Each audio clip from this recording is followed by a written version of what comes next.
Hi guys, and welcome to the very first video by the unconventional blonde lawyer. My name is Rifile Lechaba, Wanyana Omodese from Pretoria, but by now you should all know me as the unconventional blonde lawyer. Well, the main purpose of this videos, as I have said before, is to just provide legal insight for upcoming creatives and entertainers, and for entertainers and creatives who are already within the industry. Listen, khalekele botsa hore ke atla ke posta di video, ke posta di status. So khopela le ba botseng hore ke fitlhile, mogele o teng, she has arrived, she's within, wa bona ke fitlhile guys. And I just also wanted to take the time to thank each and every single one of you for the support. And I know that there are people who are probably thinking, so why am I watching this video? Because I'm not interested in the entertainment industry, nor do I want to be a creative. Utlwela Miguel, brother. Kopela hore o itse hore you know people who want to be in the industry again. You know AKA, o itse Casper, o itse Tom, o itse Thabang, o itse Peter. So when I level video after all the information we love for Tom Lee Peter, the guy down the street, so that he's well informed of the impact that the law has on the entertainment industry. So today's topic, right, was inspired by my neighbor and his friend. So literally, guys, every single time my neighbor, what are you guys up to? Beats. So these guys are passionate about making music and beats, like literally. And the other day I heard one of their tracks, and hey guys, it's a nice song, right? So, and I randomly thought, what will happen if these guys decide to sell their music to a third party, or if they decide not to be independent anymore and sign up with a label? What happens? Do they know what's going to happen to their music? Who's going to own their music and so forth? And that is why I've decided to talk about artistic works, mainly musical works, which are worth protection in terms of the law. So essentially there's something we call the Copyright Act in South Africa, and it is intended to protect essentially artistic work. Artistic work includes musical works, photographs, paintings, you name it. It's set down in the act. Today's focus for now will be on music and photos, right? So essentially the Copyright Act is intended to ensure that the person who authored or created the music is given the right to exploit the work. Because essentially, guys, you must be compensated for your talent, for your skill, for your technique, right? And your time. I mean, you're not just going to mix the beats, then a random aditye, I know the poster, I bereke byalo, guys. So that's what copyright is intended to do, to protect you as the author of the work. So essentially, in order to get protection in terms of the Copyright Act in relation to musical works, is that the work must be in material form. That simply means a material form refers to the manner in which you have stored the work. So, record that song onto a CD, MP3, DVD, USB, why record. Even if you save that song, you record it and save it onto your computer as a folder. That is material form. So it doesn't mean that material form has to be visible. No, it can either be visible or non-visible, guys. So remember that. So once, even with lyrics, guys, if you're going to write a song, jot down your lyrics. I don't know if you can write down beats, guys. If you can, put them down on paper. Once you have stored it, it is in material form, right? And then protection automatically vests in your work. And you, as the author or the creator of the work, have the right? So what this essentially means is that when you have copyright over your work, is that, Rifila your work. Rifila can't just randomly wake up and play your music without your permission. She has to come to you to ask you for permission to play, to reproduce, to perform your work. And this is important because this is where royalties come into play. A very contentious issue right now in South Africa. Because listen, if your work gets played on radio, on TV, it's really within the people, but you are entitled to something that we call royalties. Essentially, it's compensation for your talent, skill, time, and technique. And organizations such as Samru, which you have to be registered with, will then deal with the payment of royalties, right? I have jotted down Samru's website under this post, so make sure that you check it out if you want to see, because there are different categories of memberships that one can sign up in terms of. So take a look, guys. If you are an artist, you make music, take a look at that. Now the trick is, what happens if I then sign to a label? And this is where the problem starts, because we often hear, yeah, usanile her master away, she signed her master away, master's right or whatever away, yeah, she can't get royalties. What that simply means is that when people normally enter into agreements with record labels, right, there are clauses that will normally say that you are signing away your work, your right to the work, to the label. Obviously, the label will own the work. And then what also happens is that they will give you an upfront payment for the royalties. Normally, I don't know, for example, they give you R1 million, right? And then, which means that you are not entitled to go claim royalties yourself from Samru or whatever recognized organization. So the label will go and claim those royalties, and they won't pay it to you, because, guys, I get you signed an agreement. And in terms of that agreement, you got a once-off upfront payment of 5 million, 10 million, 1 million, 100,000, 500K.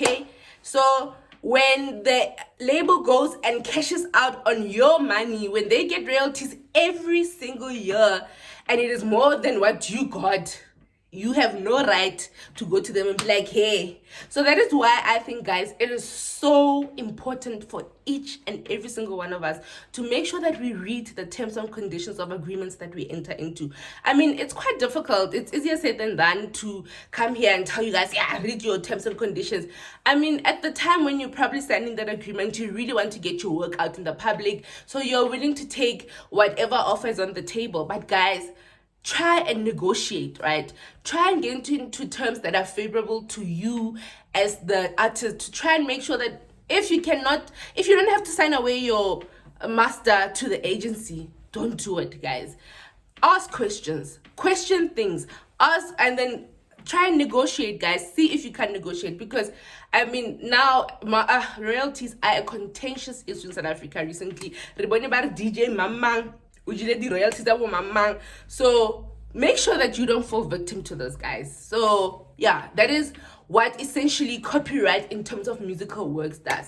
So remember that once you reduce the work to material form, your right automatically vests in you. So nobody can use your work without your permission, guys. And copyright lasts in musical work for about 50 years. If you die, it will last in your work for about 25 years and 50 years. So it's intended to ensure that you're protected for your lifetime, essentially, for your entire lifespan, excuse me. So remember that, right? That is why we've heard stories about how artists who passed away many moons ago, their family members are still fighting for royalties, because I get it that the whole thing, even if I die today and I'm an amazing artist, which I am going to be, guys, and I'm an amazing artist, and my family gets, and I pass away, and my estate obviously, and my beneficiaries would obviously, if my work still gets paid, they would want to claim those royalties, right? So remember that it's intended to protect you for the lifespan of the music, and not just you as the artist. So even if you pass away today, it will still vest in copyright, will still be there, will still protect your work. Whether you've signed over to the a record label or it's still vesting you, is a decision that you have to make, guys. And as I said before, it's easier said than done. We can come here and tell you guys, no, don't sign away your rights, but try and negotiate, guys, and make sure that you read every single term in your contract. Another interesting thing that I'm going to move on next is photos, guys. The photo, guys, the problem with photos is I'll just take a photo of myself, post it wearing an outfit from a Refules boutique, right? Then I post my photo, and the next thing I see my photo on Kamugelo's boutique's page, and they have the audacity. It's the audacity for me, hey? The Motwaten just takes your photo, post it without even asking for your permission. Guys, that is not allowed. Copyright also vests in photographs. An interesting thing about photos is that in the case where I, Refilwe, go to Stills by Patrick and ask Patrick to take photos of me, the copyright will vest in me, Refilwe, because I, Refilwe, the client, commissioned the photo. I told Patrick, I'm beautiful, I'm gorgeous. Take a photo of me. Take a photo of me, right? The copyright will vest in me. If Patrick approaches me and says, Refilwe, Odese, you are beautiful, I want to take photos of you, I'm building up a collection, I want to make sure that my work gets out there. Oh, guys, Patrick is the one who applied his mind to this whole thing. He's the one who came up with the idea. So it's only fair that the copyright vests in Patrick, right? So obviously copyright will vest in Stills by Patrick, right? So remember that. So I've seen a couple of pages on Instagram where people actually say that the photos on this page are subject to the Copyright Act, and they are allowed to do that, guys. You cannot use people's photos without their permission. So Refilwe's boutique, ne, prima. Stop using people's photos without their permission, guys.